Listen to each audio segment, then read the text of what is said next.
করাইল বস্তিতে ভয়াবহ আগুন।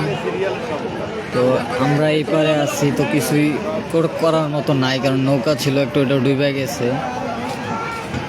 পানি ছেঁচতেছে। আর এদিকে প্রচুর মানুষ, ওদিকে তো ভয়াবহ আগুনে সব কিছু পুড়ে গেছে, মসজিদেও আগুন লেগে গেছে।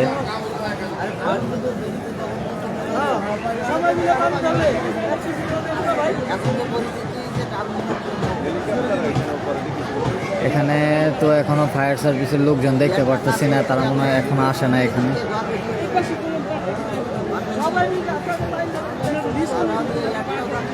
ফ্যামিলির টানে এখান দিয়েই ময়লা পানি, এখান দিয়ে মহিলারা সাঁতরে চলে যেতেছে।